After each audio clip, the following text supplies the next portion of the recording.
Assolutamente sì.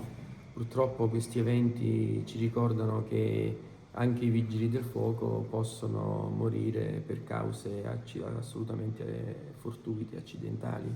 Siamo abituati in qualche occasione a parlare di vigili del fuoco che muoiono da eroi in interventi di soccorso tecnico urgente. Dispiace dover commentare l'episodio di ieri che ha lasciato scossa tutta la comunità dei vigili del fuoco di Treviso. Un ragazzo, come me l'hanno descritto, dal cuore d'oro, un ragazzo che ha prestato servizio nel comando di Treviso in modalità discontinua e che era in attesa della procedura di completamento della stabilizzazione per diventare vigile del fuoco a tempo indeterminato.